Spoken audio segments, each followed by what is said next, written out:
This week on C-SPAN's Afterwards podcast, Oklahoma Republican Senator James Lankford, author of Turnaround, America's Revival. He talks about how his faith shapes his perspective on the nation's challenges. He's been a senator since 2015, and before that served in the House of Representatives from 2011 to 2015. In this hour-long conversation, he speaks with Wall Street Journal congressional reporter Siobhan Hughes about what he believes needs to happen to move the United States forward.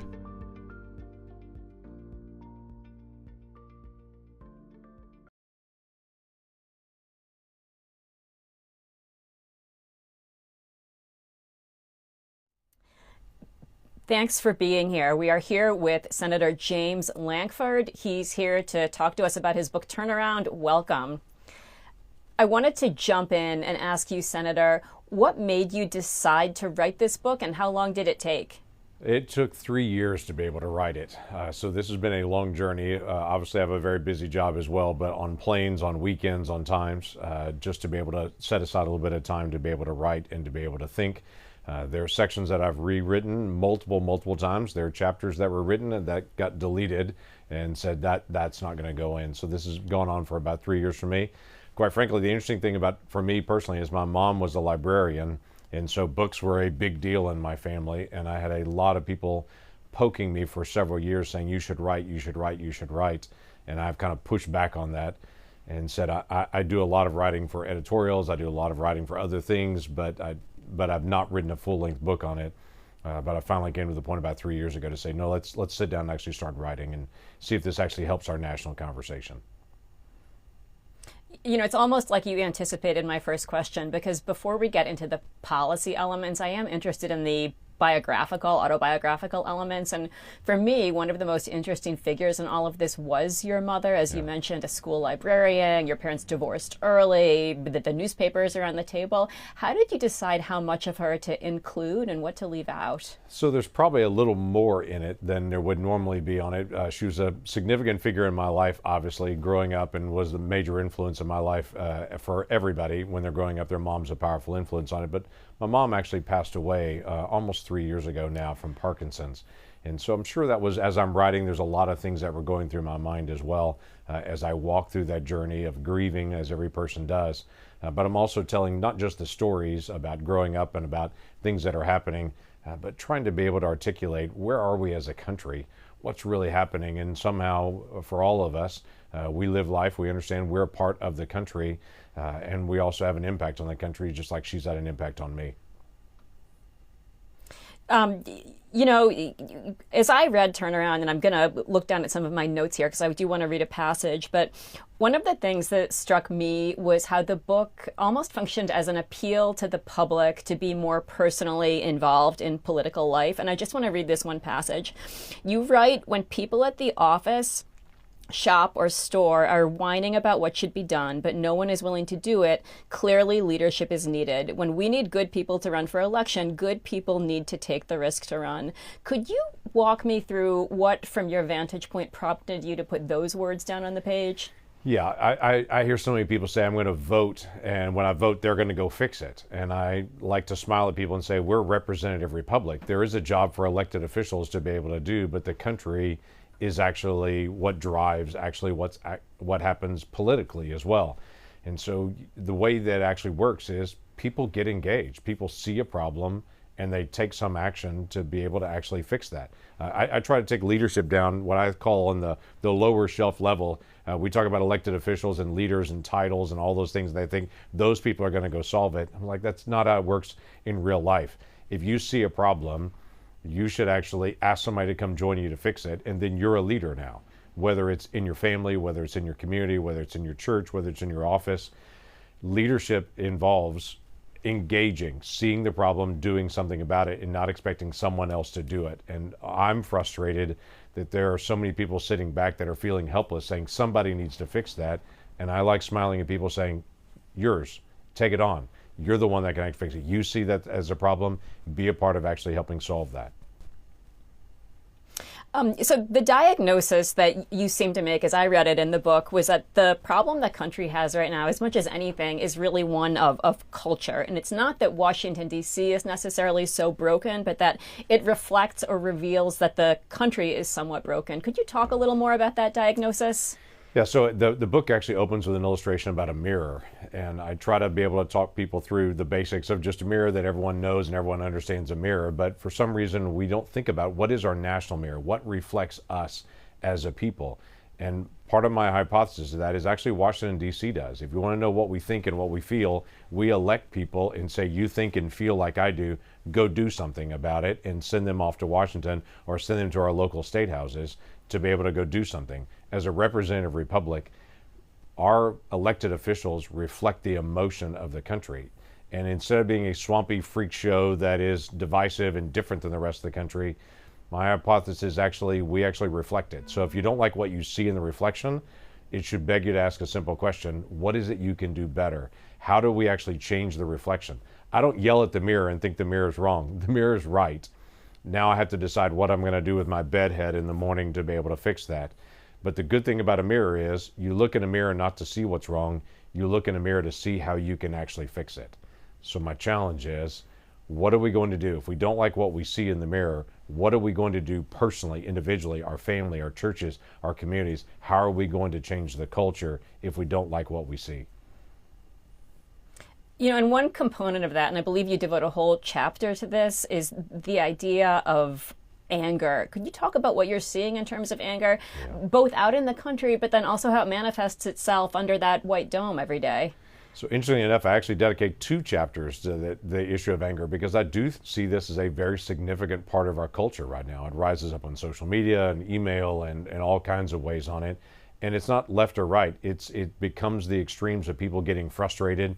And so their frustration becomes, how am I going to yell somebody down to make them compel? Which actually just makes it worse. I say at one point in the book, no one's ever come to me and screamed and cussed at me, and I've said, you're so smart, I should think like you. So the emotion of coming and screaming at someone just drives an emotion back. So instead of that, what are we going to do to be able to fix the problem? Ironically enough, just last week I had a book signing event, and at that event I had 3 protesters that came and screamed at me from the crowd, screaming and cursing and yelling, and I thought, this couldn't be a clearer example. I literally have a book about how do we have better dialogue? How do we actually solve problems? We have areas we disagree on. Okay, we're Americans. We don't agree on everything. But how do we actually sit down and solve those problems rather than just scream about it? And what I like to do is a gentle reminder to folks to say, no one can hear you on the TV. When you're yelling at the TV, you know that doesn't really solve the problem, right? So how do we actually solve it? Because we have big issues, debt, we have deficit, we have all kinds of challenges and across our country. Okay, let's start finding one of those and let's start working on it.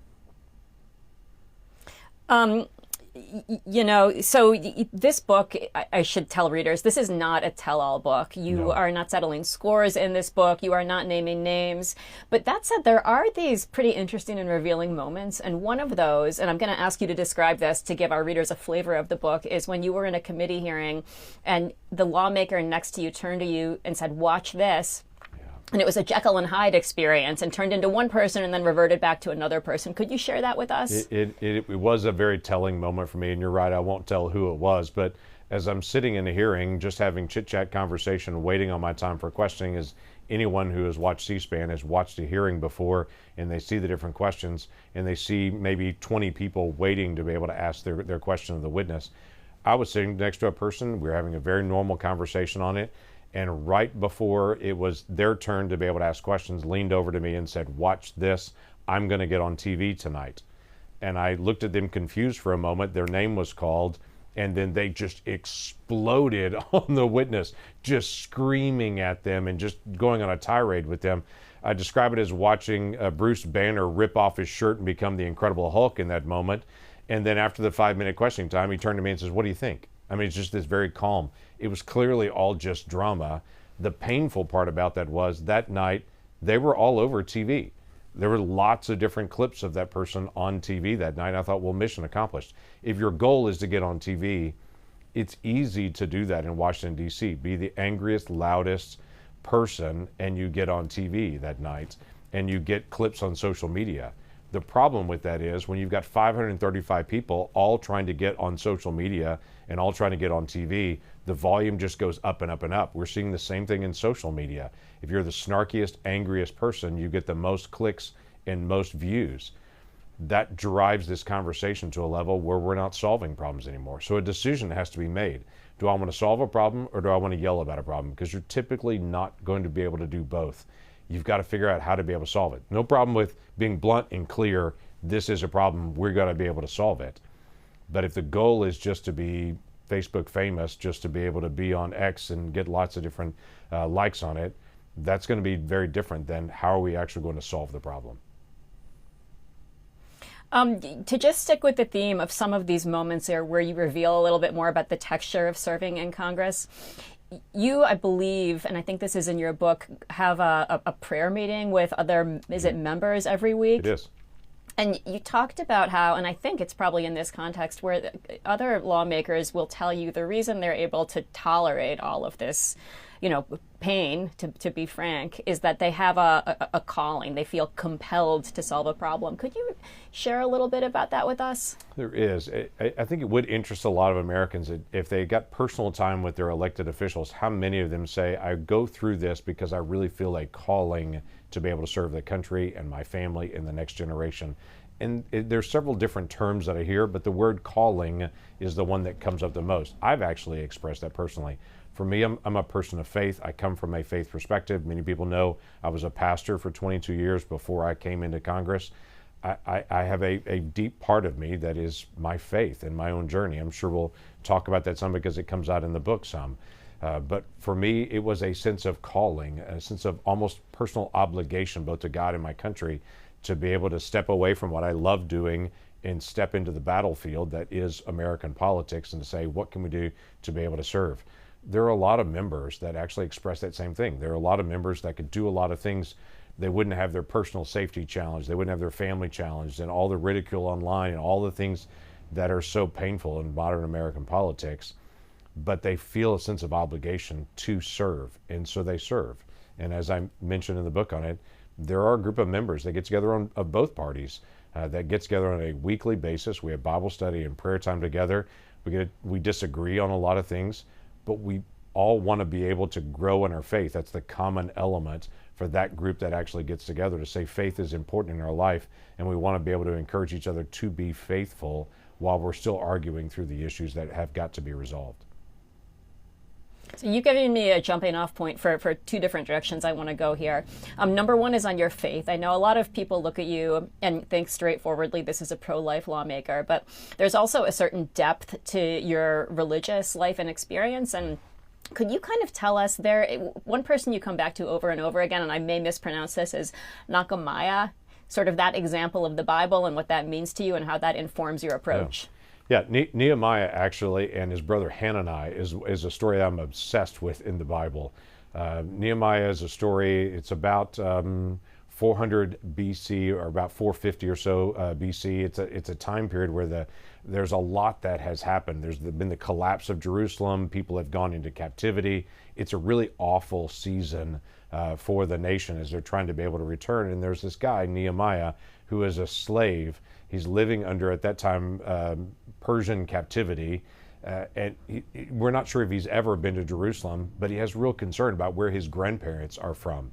And he gets a story from his brother, and his brother says he sees his brother who comes back from Jerusalem, and he says, what's it like in Jerusalem now? And his brother Hanani basically says, oh, it's awful. The people live in disgrace. The walls are down. The economy's collapsed. It's terrible there. And his brother just kind of walks away.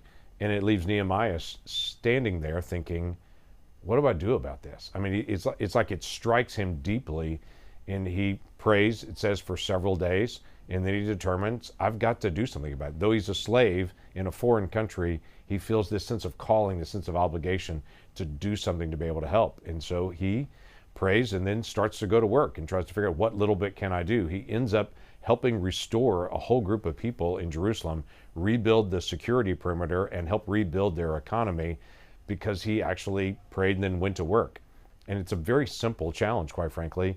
We can complain all day long about what's happening in culture and what's happening in our community, or we can pray and go to work. That formula does a lot more. Complaining is easy. Praying and going to work is harder, but it actually makes the lasting difference.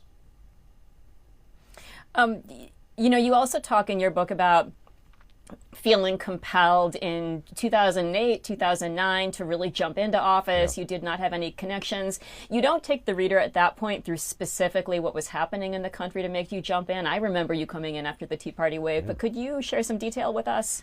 Yeah, I don't walk through a lot of it because really for me it was the personal story. Obviously, the President Obama was being elected at that time. There was a lot of stir that was happening in the country, and the Tea Party wave was 2 years later. But for me, this really started prior to all of that.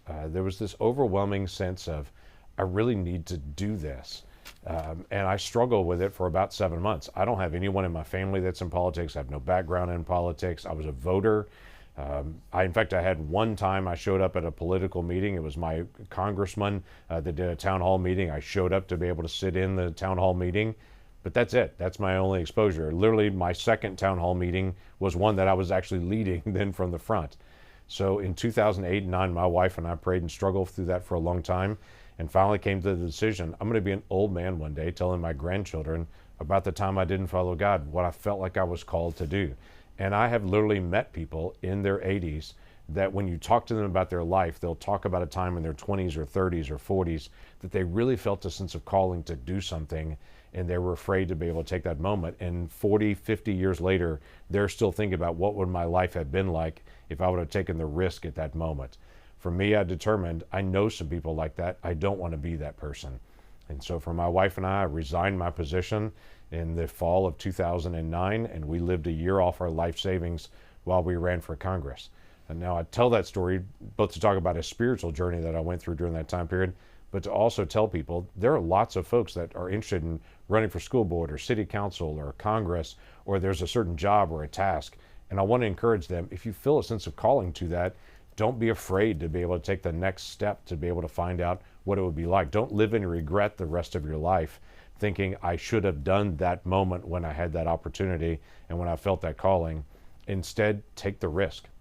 Go help, because the nation needs people to be able to take the risk and to be able to do things to be able to serve our neighbors. And you do mention that exact point in the book, and about how a lot of times the demonization of federal workers simply discourages good people from serving. You obviously wrote that book at one point in time, and it's entered the conversation at a time when Elon Musk is in charge of all sorts of cuts in the government across the country. Does that passage in any sense function as a commentary on what we are seeing right now? Have those cuts gone too far? Are we demonizing federal workers? So it's interesting because I've written this book over 3 years of time on it, and it was actually finished in writing in November of last year is when it was finished. So it's coming out now in April. People that know the publishing world know it takes several months to be able to go through all the process on it. And I look at that passage now and think, yeah, it's still true. There are good people that serve in government, that their family may serve in the military and they didn't serve in the military, but they want to serve a federal agency. They want to serve a local agency. They want to find a way to serve their neighbors. And so they step into one of these occupations, and it's become very, very difficult for them to be able to do that because of the pressure against them. There are too many federal workers in the federal workforce, but that doesn't mean everybody is a bad worker in the federal workforce. The same thing with telework. There are people that should not be teleworking, but telework is a legitimate way to be able to do work and to be able to take on a task. And there are a lot of tasks that you could do the same in an office as you do in a house on it. And so for us, we as a culture have got to be able to both encourage people that are working in the federal workforce, because we need more good people. We want to have competent folks serving our communities in government, and we want to be able to encourage and bless them in that. And we also need the opportunity for them to be able to work in the best possible environment. It's a basic rule. If you want less of something, you tax it. If you tax it, you get less of it. If you criticize something, you also get less of that.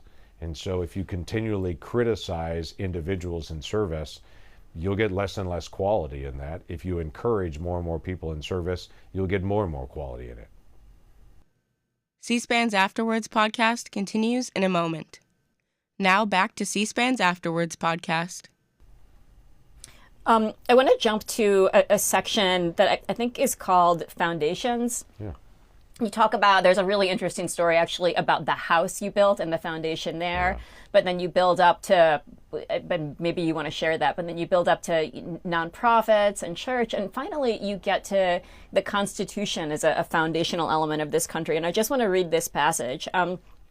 You say, our problems occur when we don't follow our Constitution, the endless executive orders, the regulatory chaos, and the unwillingness of Congress to do its job show our weaknesses, not the Constitution's. Kind of the same thing, written at one point in time during a Biden presidency, but now there's another president, President Trump, and many, certainly Democrats, but maybe others feel there's some overreach, some trampling all over the Constitution. How do you see that? Yeah, this has been a growing trend all the way back to FDR when he had the highest number of executive orders, and then they kind of trended off for a while, but then it's accelerated again after the Chevron decision. And I think I mentioned that just briefly, giving the authority, the ability for executive agencies to be able to more loosely define a law in a specific way they want to do on it, and the court gave them deference to be able to do that. Well, now that's overturned. But after that decision was made decades ago, each president has doubled the number of executive orders of the last president. And it makes for an uncertainty across the country. What is actually a foundational issue is law, that's stability. You build your rules on that. You build your business on that. So there's a consistency in business because I know what the rules are. When regulations change with every single president, when executive orders can flip what's going to happen, all of your executive time is determined on what the next executive is going to do or what the next administration is going to do, rather than actually building a business and reaching new people and inventing new products. That's what we want leadership in companies to be able to do. So this foundational issue, I think, is really, really important to us to be able to determine what's the basic legal foundation. I challenge people, what's your spiritual foundation? I define out my own faith journey in that. But what's your family values foundation? How do you actually base that? And I think it's just essential in a culture if you're going to thrive. And I feel like most Americans that I talk to, and many Oklahomans in my own state, feel like things are shifting all the time. And they just want to know what's solid that I can actually stand on, build my family, build my life on, build my business on, that I know is going to be there a few years from now.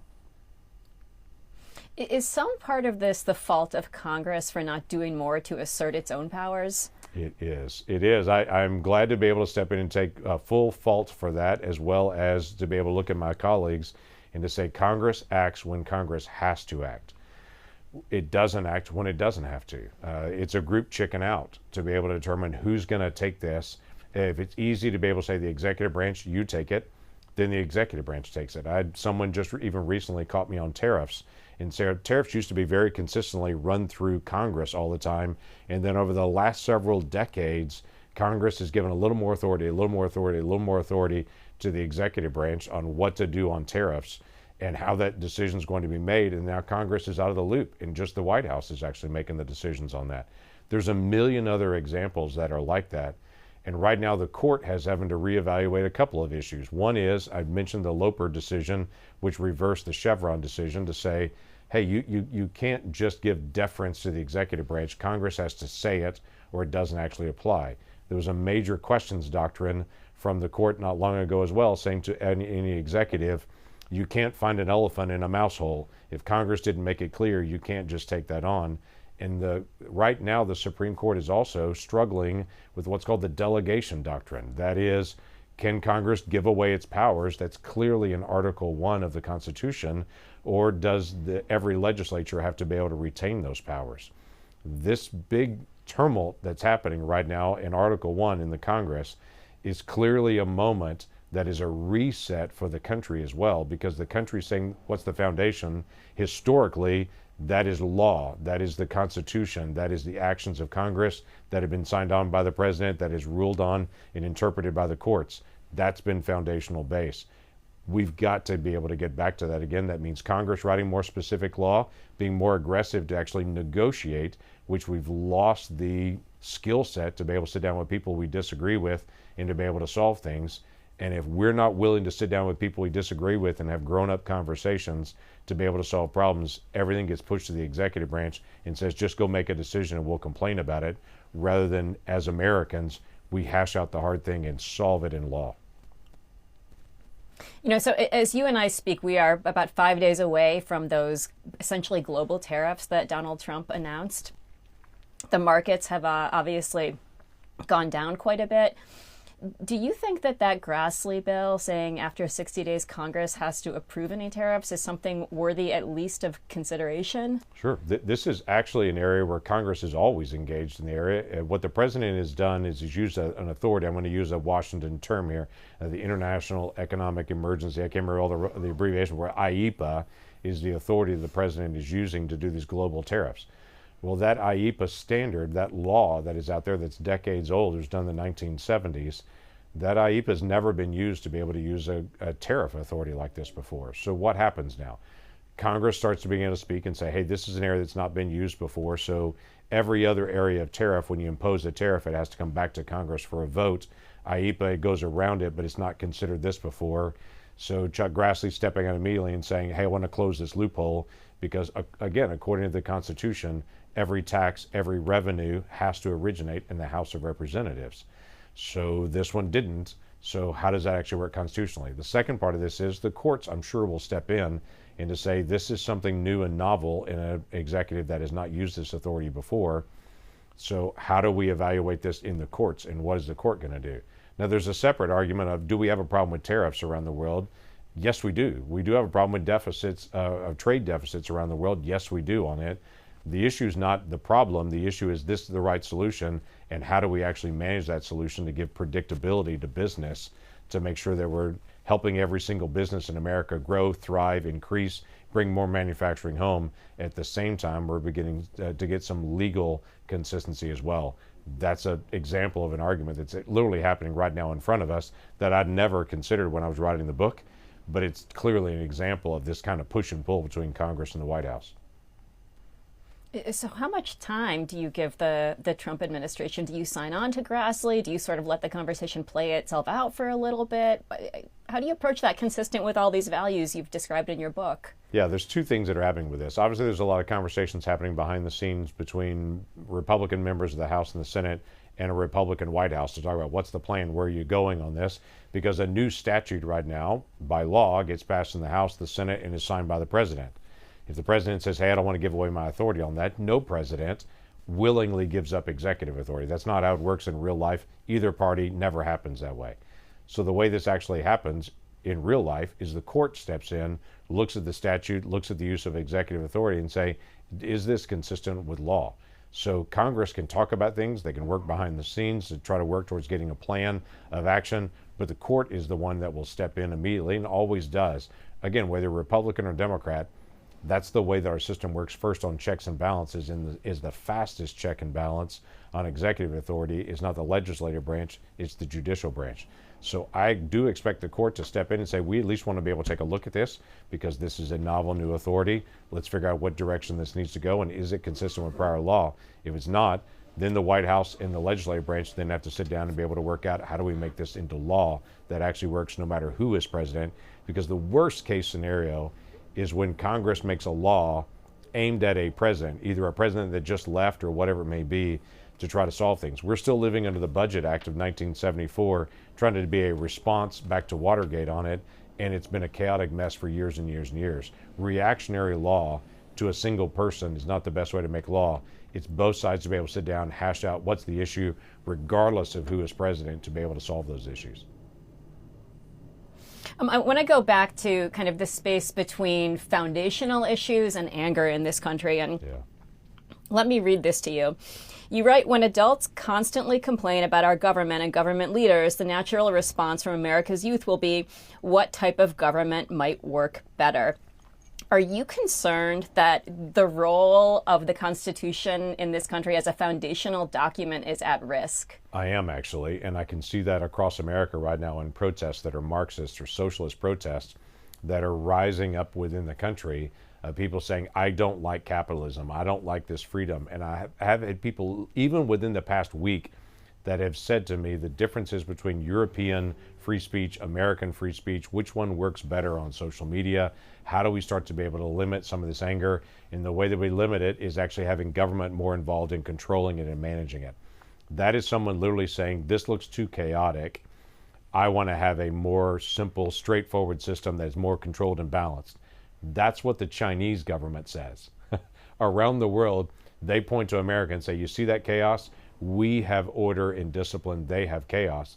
And if a generation rises up hearing that philosophy, it naturally draws them towards more government control, which creates more chaos, depresses the greatest economy in the world, and quite frankly, the most profound experiment on democracy in the history of the earth.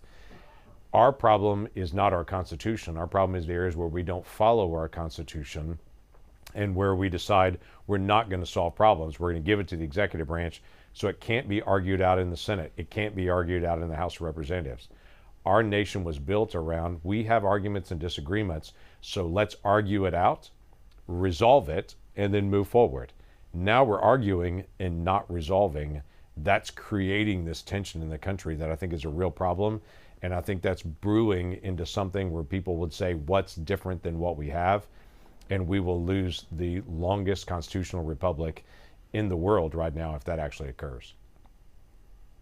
You touch on this a little bit in your book. It's not fully developed as a major through line or theme, but could you talk about the role of reading and you're someone who's written a book as opposed to communicating and hashing all of this out through social media, through a TikTok video? It's actually going a little bit deeper than a bumper sticker, absolutely. In fact, one of the chapters I talk about what happened in the immigration fight, and immigration is incredibly complicated in law. It's very, very difficult to be able to process. This is why Congress has had such a hard time with it for decades to be able to approach, and it raises up a lot of emotions on this. So when I work in a bipartisan way a year ago to try to solve one area of border security and to try to work with people who I disagree with, I worked a lot with the White House and with Senate Democrats who I have real strong disagreements with in multiple areas, and say, what's our area of common ground? We worked through the complication for months to be able to find areas of common ground and be able to bring it. We faced an onslaught of social media attacks that were short, pithy little statements that didn't understand what was in the bill and the complexities of it, but the pithy statements sounded good. And so people who don't read the story but only read the headline, or people that just get something off X and try to understand a complicated issue, it does challenge us as a nation. And quite frankly, Eastern Europe has faced this for years with the Russian onslaught of propaganda that they've done online, and they've been able to push out through newspapers and other places. They've been able to influence it. So Eastern Europeans actually have more free speech and this desire for more openness, because there is this pull of, we've seen what this kind of oppression happen, what happens when that occurs. We as Americans are still learning not to trust every headline, because some headlines don't match the story, and often what's just been said on social media and posted is factually not true. And so this is going to be the challenge for us to be able to make sure education remains important, reading, actually doing our research and our homework, going deep into stories, and to try to be able to pull this out will continue to be more and more important for America as we decide, are we going to just be angry and yell at each other, or are we going to solve problems? So I'm glad you brought that passage up, because that's really one of the most detailed episodes of your life as a lawmaker. And by the way, I was one of those reporters in the scrums, kind of buzzing around all of you guys as we were trying to figure out what was happening. You did a great job keeping all of that private, by the way. There are very few leaks, at least in the immediate term. But, did you end up feeling badly used by that process? Would you ever do that again? Yeah, we have to do it again, because that's my job, is to go take risks and be able to solve problems. While I'm here, for as long as Oklahomans keep me here, my job is to be able to solve hard things. That's what I'm supposed to do, and this is definitely a hard thing. So we have to be able to engage to be able to do those things. Saying that, there's a lot of things I did learn on it. I underestimated the social media backlash on it. I underestimated some of the groups that are here in Washington, D.C., that they have a set of solutions. They want their solutions, and no other solution would work, because they've worked for years on their solution, and they're very, very committed to their version of that option. Again, there's lots of options I'd love to be able to bring, but when you sit down as Republicans and Democrats, especially in the United States Senate, where you have to have 60 people to agree to even debate something, I can't do it just a partisan version of that. There are lots of things that I want to be able to solve my way, and the folks in Oklahoma would say, totally agree with Lankford, do it exactly like Lankford said, because I think like a lot of Oklahomans on it. But my problem is I've got to sit down with people in other states and actually find common ground in areas that they disagree with the good common sense folks that we have in Oklahoma. and we have to find a way to be able to solve those things. So yes, we've got to be able to engage in that. But my three big lessons: pay attention to the social media more and to the noise and the things that are factually not true, to be able to push back on them more, to be able to actually engage with more people, what I call more cooks in the kitchen, so there are more people helping with the messaging on it. And the last thing was keep it smaller, because in this world, it's easy to be able to tangle things up into the complexity of it. If we can do a simple, small thing, build on the trust on that small thing to the next thing, to the next thing, to the next thing, I think that'll work better. And I'm going to pin you down on one of the little details in this, which is maybe inside Washington, but I think it's worth exploring. You talk about that demand by some of the Republicans who wanted to control the flow of Ukraine aid depending on the level of illegal crossings at the border. What I had heard a lot of those Republicans say is what they wanted was for that to at least be on the table, part of a negotiation, get some type of a vote, and they ended up feeling totally shut out of the process. Was that a fair assessment? Were they shut out? Yeah, they were not shut out, but it became exceptionally difficult. My job in it was negotiating all the border security portion of it. Other people had the Ukraine portion of it. And so while they were saying to me, connect the dots on this, when I would reach out, I couldn't connect the dots on that because other folks were very unwilling to say that until everything's settled in Ukraine, until we get what we want in Ukraine, we're going to keep the border closed on it. Biden administration was unwilling to even address that. I'm not the lead negotiator on it. And so that becomes this weird triangle of trying to be able to negotiate it together on. It was a complicated portion of that negotiation because the reason the Biden administration even came to the table to be able to deal with border security at all, and I think I mentioned that in the book, they didn't want to have any part of this. In fact, they said to me very clearly, we don't want our fingerprints even. We don't want to discuss anything on border security. The only reason they came to the table at all is because we said we're not going to move on Ukraine until you actually talk more about the border on it. What we were able to do in the bill was to be able to cut a lot of the funding off that the Biden administration really wanted, that we wouldn't move on border issues until they actually enforced the border that they already had, implemented some of this new law policy, and it cut off some of their funding in other areas. We were able to win those fights, and that was very significant. By the way, we wouldn't have won those fights if my Republican colleagues weren't putting so much pressure to say we've got to have something on Ukraine, we've got to have something to be able to show they're going to do it. We literally won those fights behind closed doors because of what they were doing in public to be able to push the administration that they knew we wouldn't have the votes if they didn't engage. At the end of the day, we didn't have the votes at the end of the day anyway on it, but I would tell you there was a lot of push and pull to try to solve some of those things behind the scenes and to be able to get an administration that did not want to enforce the law to start enforcing the law. You came in with the 2010 class, and you have a list of all sorts of people who started with you, names like Mike Pompeo, Tim Walz. Your career in elected office has now lasted longer than theirs. Why do you think you've been able to survive? Oh, I think it's different calling, different places. Obviously, Mike Pompeo went on to serve in other places. Trey Gowdy went to serve in other ways. There are lots of great folks that are out there that came in. Todd Rokita, for instance, is one of those. He's now serving in his state. So there are some folks that are still serving in other places. But I would tell you, Washington, D.C. is an incredibly hard place to be able to serve. I get on a plane every week and fly away from my family. That's not fun to be able to do, to say the least. I actually got married to spend more time with my wife, not less. I like to be home with her and with my family, and I'm away from my family every week. That takes a toll on a person and on a life, quite frankly. And there are a lot of people that make a decision, hey, I've served my country for this number of years. I want to be able to go home and to be able to spend more time with my family. Those decisions all have to be made. That's part of the calling conversation, though, that everybody has to determine on their own.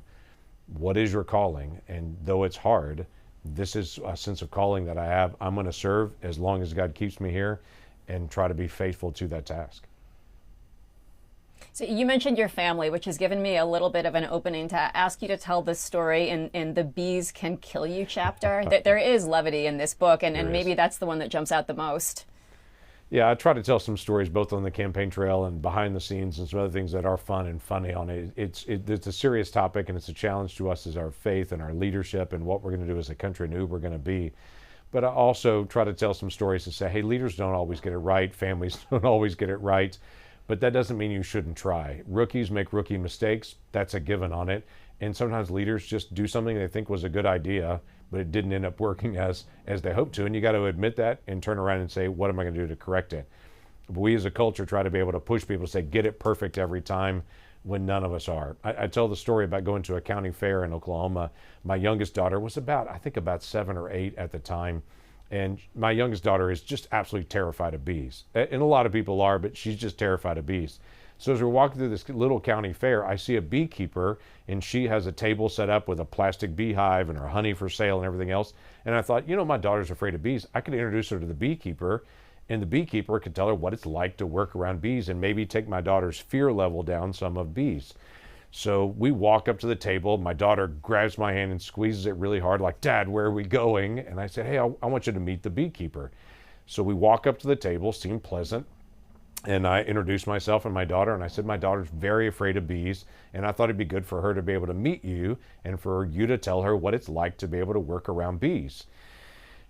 The beekeeper leans over the table, looks at my daughter, and says, bees will kill you. Which I was in total shock when she said that, but she didn't stop. She literally pounds the table, which of course makes the beehive start going crazy at that point. And she says, if bees ever come after you, ignore all modesty, grab your shirt, pull your shirt over your head, and run as fast as you can. But don't scream, because if you scream, the bees will fly down your throat, they will sting your throat will swell up, and you will die. And I thought, this was a truly terrible idea to introduce my daughter to this beekeeper, who I'm sure was a nice enough person. My wife is standing behind us, sees the terror on my daughter's face, comes and pulls her away. I, quite frankly, want to pull my shirt over my head and go run away from the table at that point. But I had pleasant conversation with the beekeeper and walked away and thought that was a really, truly dumb idea. I thought this was a good idea. That did not work as I hoped that it would work. And to this day, when I do different random things and I give my daughter, let's try this, she'll look at me and she'll go, bees will kill you. And we just kind of laugh as a family about it now to be able to go back, which, by the way, my daughter's still afraid of bees, still to this day, probably more so now. But I tell that story just to be able to say, listen, we put a lot of pressure on leaders to always get it right every single time. Leaders have some ideas they think are good ideas that don't work. They just don't work as they thought they would. But that's the same for all of us. All of us try some things that don't work, but that doesn't mean we shouldn't try. Sometimes we're going to fail on it. Admit your failure and go back and try again something different. C-SPAN's Afterwards podcast continues in a moment. Now back to C-SPAN's Afterwards podcast. I do want to get to sort of a substantive policy issue here. One of the most ironclad positions you take in your book is about energy policy and the need to keep relying on fossil fuels to satisfy this country's demand for energy. And I'm wondering if you could sort of walk me through how you view that in the role of climate change. Is it that you don't think that burning fossil fuels causes climate change, or you think we really need energy and maybe geoengineering is the answer? So I bring it up and to say this is an area where there's a lot of controversy, very strong opinions on both sides on it. And I bring it up as an illustration to say this is where America should have an adult conversation about hard things, and it comes to some decisions on some things. We cannot provide the energy that we need, for instance, for data centers and for AI without using fossil fuels. We don't have an alternative for that right now. So people can't say, I want to be able to talk to Siri and to Alexa and to ChatGPT and at the same time say, I want no fossil fuels. That's not possible, actually, because data centers use a tremendous amount of energy. And where Google, for instance, years ago was saying, I want to be able to go to a place where I can get all renewables. Now Google is saying, I just want to go to a place where I can get as much energy as possible. They've had to shift knowing that that energy requirement is there. So for me, I look at nuclear, I look at battery storage, I look at all kinds of different things that are out there and say, we've got to have as much energy as possible. Let's figure out how to do energy as clean as we possibly can. But we can't just shut down one form of energy and say, we're not going to do oil, we're not going to do gas. That's not going to happen. We're still going to drive vehicles and fly planes and have ships. We're still going to have to heat our homes and cook our food. We're still going to have data centers that are out there. So the grown-up conversation is really this conversation about how do we do both of these at the same time, be attentive to what's happening in our environment and also be attentive to the real energy needs that are out there in the short term. And this is literally a projection, and I was writing this during the end of the Biden administration.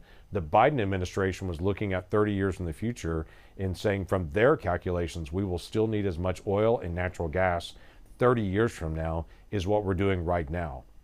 Even the Biden administration's own data was saying we don't have an option for a decline here. So while folks are trying to just say, shut it all off and we'll be fine, that's actually factually not true. So let's sit down like adults and let's see if we can figure out how to be able to solve both. We're going to have pipelines, we're going to have transmission lines, because we are going to continue to have the growth in technology and figure out how to be able to do efficiency at the same time. So geoengineering is at least on the table in your mind? I would say all of it is. We're going to have to make data centers more efficient in how they actually process. That's going to be an increase in technology, but in the short term, that's what we have at this point. I don't mind talking about all forms of energy. Quite frankly, I don't mind if somebody drives an electric car or uses solar power, all those things. What I don't want to be is actually energy dependent on China.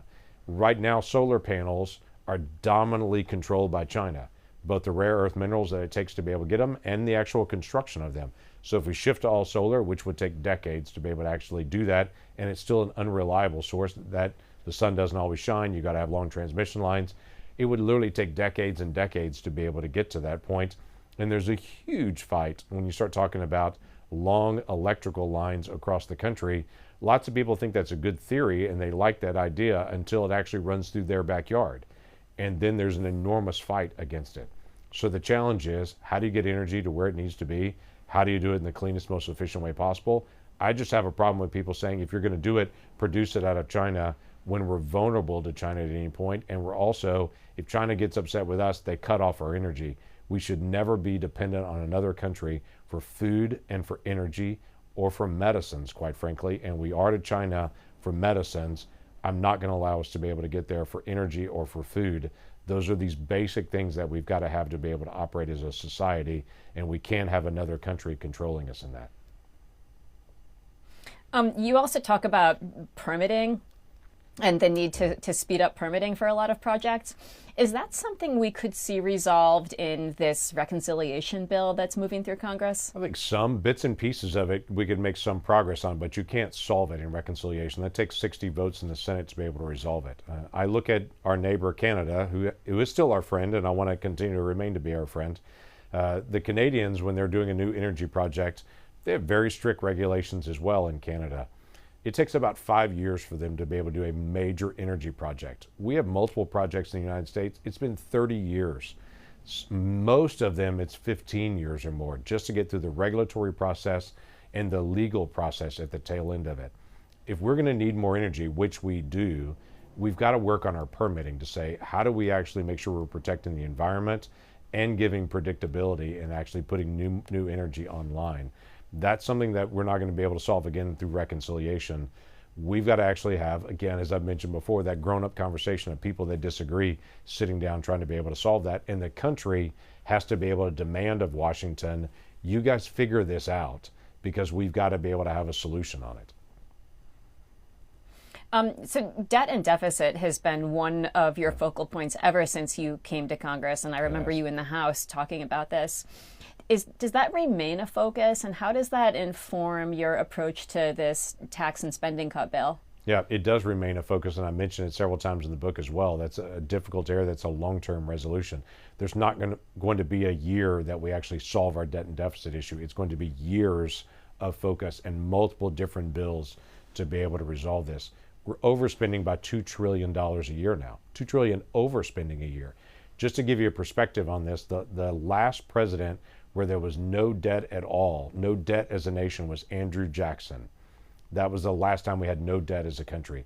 So from Andrew Jackson to Ronald Reagan, we accumulated $1 trillion worth of debt. Now our overspending each year is $2 trillion in overspending a year. So we're doing twice as much overspending in a year as we accumulated in total debt as a country from Andrew Jackson to Ronald Reagan. This is spiraling out of control on it. And I bring up several ideas to the book to be able to say, for us to be able to solve some of these things, we've got to be able to sit down and be able to, again, make law to be able to talk about it. I've talked about it several times, but the House is a majority body. The White House is a single person, but the Senate is built for both sides to have to sit down and talk and hash things out. It is a uniquely American invention, this idea of cloture and filibuster and requiring a 3/5 vote to be able to debate something. And if you're not heard, to be able to not allow something to go forward to make sure both sides are actually heard. It is incredibly frustrating to serve in the Senate when you're in the majority. It's incredibly encouraging when you're in the minority to know the majority can't run over you. You've got to sit down and work out policy areas that are impactful long term as a body together on it and force the American people to be able to have that place that is the Senate where you hash these things out. Unless, of course, you're using a so-called reconciliation Right. bill when you can muscle something through with a simple majority. But it's pretty limited in what you can do with that, yeah.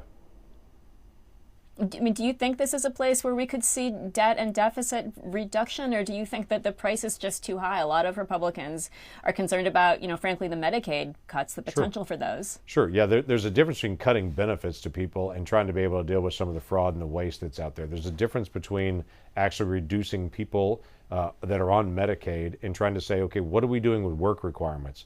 Some of our assistance programs all have a work requirement. We don't have that same work requirement for healthy adults with no children, no dependents. They don't have a work requirement on Medicaid, and the question is why? Why does that particular benefit different than other benefits that we have in the social safety net on that? Because if people are getting Medicaid, they're not working, they're able-bodied with no dependents on it, and they're getting the Medicaid. If they were actually get employed and get insurance provided by their employer, that helps all of America, and quite frankly also helps them as an individual to be able to get even better coverage on it. So there's some benefits that we've not had the real argument to be able to determine. If we're talking about, let's say, $2 trillion in deficit reduction, even over 10 years, that's $200 billion a year. That's a scratch of the surface of what needs to be done to get us back into balance. But it's starting to be able to bend the curve to say we're not increasing spending every single year. We've got to find a way to be able to start bending the curve and each year chipping away a little bit at a time on how do we get back to balance. That's the way that I think this is going to have to be resolved, and it's hard. Telling somebody, here's some free money, that's really fun, but telling somebody we need to spend a tiny bit less on this, that's not as much fun, because people are like, no, I want you to spend more, not less, on whatever particular program is out there. We do have to be able to solve that, though. Just going back to the theme of government anchor and to bring it down to the level of Oklahoma, could you talk us through the 1994 Oklahoma City bombing and the rage at government and how that gives you a particular view of where we are at this moment in this country? It is, and I bring that up in the book. Actually, 2 different times I bring that up. Oklahoma, and Oklahoma City in particular, which is my hometown, for Oklahoma, we understand rage against government in a way that some other places may have forgotten about. But it was a person that was mad at the federal government, was angry, and what he determined was the federal government was out of control. And so he loaded up a Ryder truck full of fertilizer and ammonia and diesel fuel, lit multiple fuses, and walked away and killed 168 people in a federal building April the 19th, 1995, excuse me. That time period is burned in the memory of every single Oklahoman. Everyone remembers that date, and because we recall an out-of-control anger against federal government or someone who is unstable, he was trying to be able to spark a reaction against the federal government. I get the feeling in our culture now, there's this, I'm angry at the federal government, I'm angry at people, I'm angry at all these folks. For most people, they're just going to be angry. But for some unstable people, there's a real risk that that anger, that cultural anger, they'll rise up and say, well, I'm going to do something about it, and to do something incredibly, horribly awful. Oklahoma City still stands as the worst act of domestic terrorism in the history of our country, and was based around, I'm angry at the federal government, and so I'm going to go kill people, including children, to be able to take out our anger. So my challenge is, yeah, there's a reason to be angry. There's a lot of things to be frustrated about, and to think that needs to change and be better. But the worst thing that we can do is just be angry and scream at people.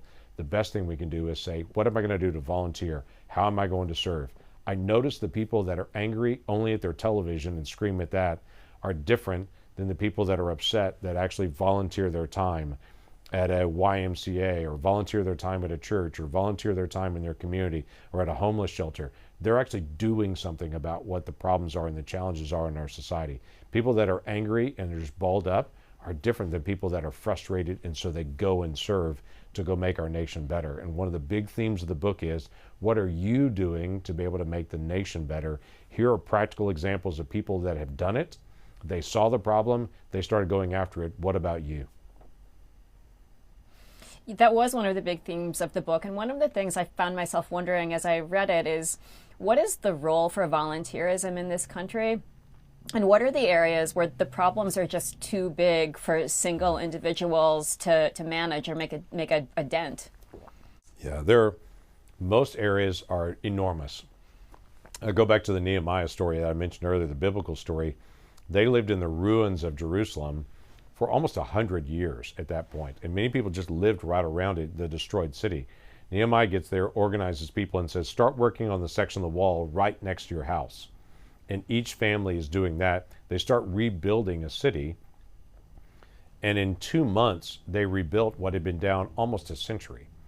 Now, the parts had been there, but it's just the organization to say, start working on what's right next to your house and let's see what happens. There are a lot of problems that are really, really complicated. And I mentioned some of them in the book. Racism. What we've experienced as a nation now for centuries is still an ongoing challenge as a nation. Now, we're better than what we were before. The nation continues to be able to grow. If you go back 100 years ago, there were 5 million card-carrying members of the Ku Klux Klan. 5 million in a nation of 100 million. 5 million publicly out there that were members of the Ku Klux Klan. That's not where we are anymore. We've grown quite a bit on that. Obviously, lots has happened there, but there's still lots to be able to do. And so I lay some challenges out and talk about what I'm trying to do on a problem dealing with racism, to say, here's what I'm doing to try to engage in this, knowing full well one person's not going to solve this, but I'm one of millions of people that are saying each generation should get better at this, and I'm going to do my part in my generation. That's a bigger issue. There are also smaller issues. What are we doing? I mentioned homelessness before. How do we actually engage in our community to say, what can we do personally? That's through my church and what I give, how you volunteer, how you engage. And there's some people who volunteer a lot and some people who volunteer a little. I mentioned a friend of mine that had a very successful career in his life, and now in the later years of his life is literally working at a homeless shelter saying, I have some time, this is what I'm going to do now to be able to help and to be able to engage. He's made that decision as a person in trying to find out, here's a little bit that I can do on a problem that everybody sees that few people want to do anything about. I ask the simple question, what do you see? What is the problem that you see? You can't solve everything, neither can I. But what is the problem that really strikes you in the heart that you think, I can work on that? If you work on that and your next door neighbor works on a different issue, look and see what happens across the country as we stop saying the elected people, they should all go solve that. And we, the people, actually turn around and say, what are we going to do about our country individually and as a family? I'm mindful we're getting close to the end of this, and I want to circle back to where we began, which is your process of putting this book together. Were there any other biographies or autobiographies that you read and maybe channeled as you wrote this? There are a couple of them that I've looked at over the time, and one of them I even mentioned. I'll go ahead and call out on that one. Arthur Brooks wrote this book, Love Your Neighbor. That it was a radical concept years ago when he actually released that out. It was very impactful just because he's doing a very basic challenge. In fact, one of the chapters in my book, I even talk about that book and talk about some of the concepts that are in it and try to dig into it deeper into that. So for me, is to be able to look at it and say, what are we doing as individuals and as writers to be able to help impact culture? And so I was looking at what's actually impacted me as an individual to be able to look at it, and it's sparked my thought on some things also. Senator James Lankford, thank you for your time. You bet. Glad to be able to do it.